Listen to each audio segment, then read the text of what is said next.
Honorable colleagues, I want to welcome you back from recess. On Tuesday, 23rd July 2024, the Deputy Speaker, Thomas Taiwa, announced that President Yoweri Museveni returned the National Commission for UNESCO Amendment Bill 2024 and the Higher Education Students Financing Amendment Bill 2024 to Parliament for reconsideration. His Excellency the President has returned two bills: the Higher Education Students Financing Amendment Act 2024, the UNESCO Amendment Act 2024. And as required under our rules, I have to read for you the President's communication. The National Commission for UNESCO Amendment Act 2024 has been presented to me for assent. I have, however, noted the following issues that need reconsideration by Parliament. 1. The Amendment Act establishes a department instead of a unit. Section 4 of the Amendment on Re-establishment of Uganda National Commission for UNESCO provides that on the commencement of this Act, the Uganda National Commission for UNESCO shall be re-established as a department in the ministry responsible for education without corporate status.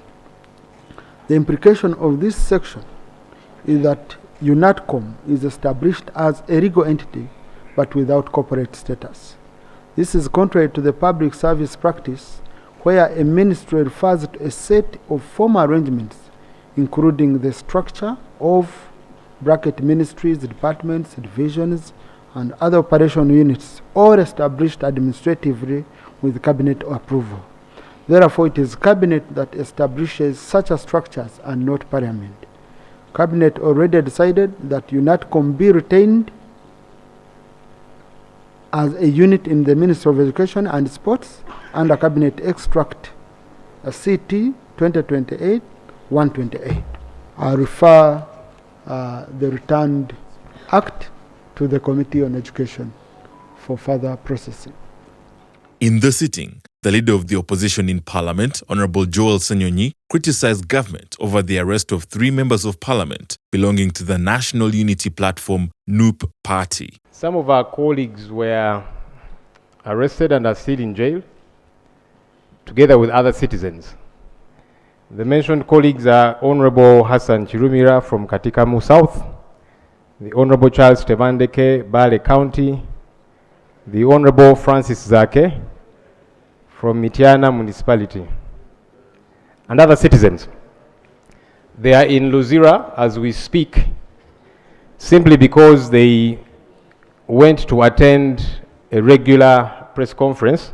Colleagues, the government of Uganda is charged with the responsibility to take care of security of people and persons and their property. And so it is under that some of our colleagues are under detention. But the law is clear. They will go through the legal process, and I believe if they are innocent, they will be released. Also in the sitting, the Minister for Works and Transport, General Edward Katumba Wamala, revealed that construction of a new bridge at River Katonga along the Kampala-Masaka Highway will commence in October this year, following concerns raised by Kashari North County Member of Parliament, Honorable Basil Bataringaya. This bridge was swept away and closed for more than 6 months. Temporary measures were taken to repair this bridge, and traffic was channeled through the long Sembabule Road, which was inconveniencing to the traders. Can the Minister of Works explain why the site has been abandoned and there is no deliberate effort to fix the important trade route? 2, can the Minister of Works give us a date by which this will be fixed and assure us? And 3, can the Minister of Works preemptively work on a shorter route to act as an alternative route during the repairs, reconstruction of this bridge? And I propose the Viramaria Karungu Masaka Road. A contractor has already been identified and has already been given the contract to conduct the new design of that bridge. The design has been made. This was a build and design contract. The design was made. The design has been reviewed, and the design has been passed. So the construction of the bridge will start around October, when everything else has been done. The contractor is not only addressing Katonga Bridge, the contractor is also going to address the challenges in Karandazi Swamp, in Rera Swamp, to ensure that that section of the road network is restored to meet the challenges of the truck volumes on that road. In a significant reshuffle, the government chief whip, Honorable Dennis Samson Obua, announced the designation of new leaders to sectoral committees of Parliament in accordance with Rules 187 and 188 of the Rules of Procedure. Committee on East African Community Affairs, I designate the Honorable Dr. Nsaba Buturu as chairperson.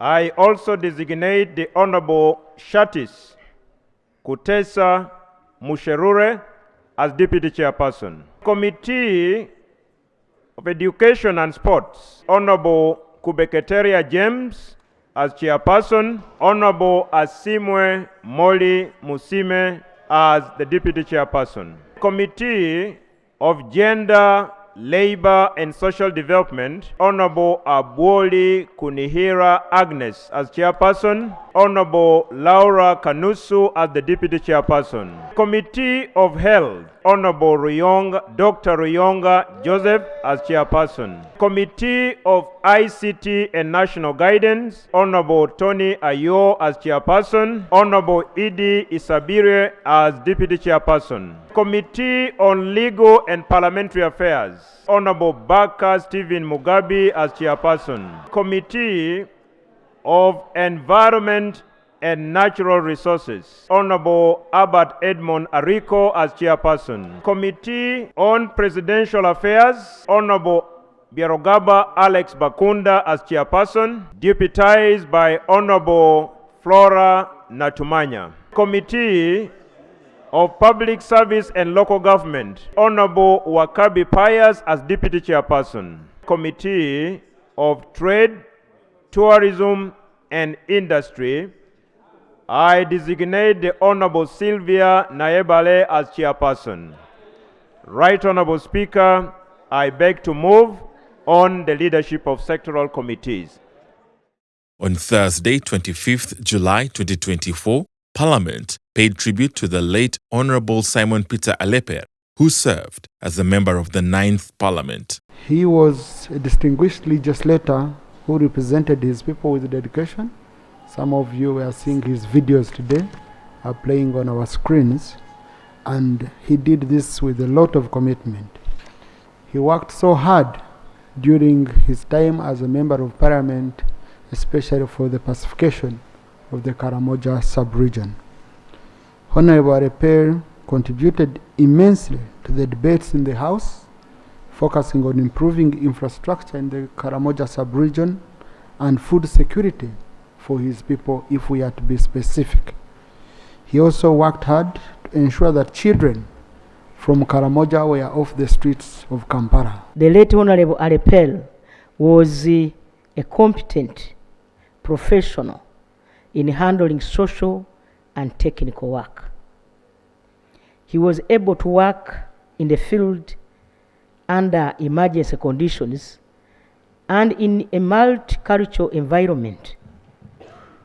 This is ably portrayed in his career. We are gathered here today in profound sorrow and deep respect to pay tribute to a colleague who has served in this parliament and in other capacities. His leadership and tragically cut short in a devastating accident that claimed his life. We need to pay more attention, Mr. Speaker, on the issue of marking our roads. Mr. Speaker, while driving at night, even in other countries we have gone, Tanzania, Rwanda, roads are marked. They paint them so that these drivers can see clearly where they're driving. People lose lines at night.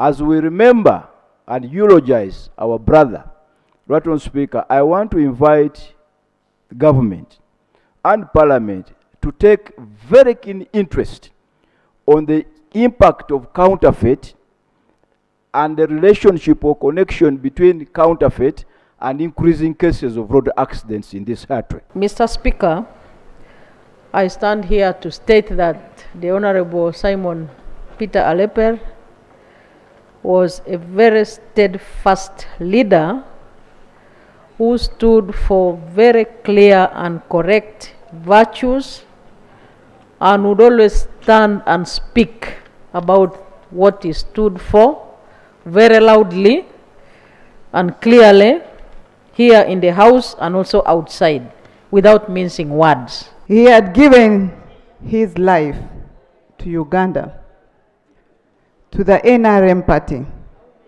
and to Karamoja. For us, the people of Karamoja, we consider Aleper as a hero. The gap he has created, the vacuum he has created is unrecoverable. And nobody has the zeal that Aleper had, especially for the region. As the Publicity Secretary of the Uganda Parliamentary Forum for Children, allow me to convey our appreciation to our fallen colleague for upholding great family values.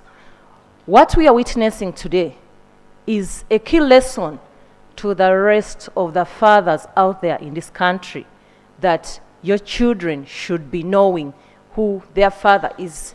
They should be able to stand firm and copy an element of a father. House adjourned to Thursday next week at 2 p.m. Thank you.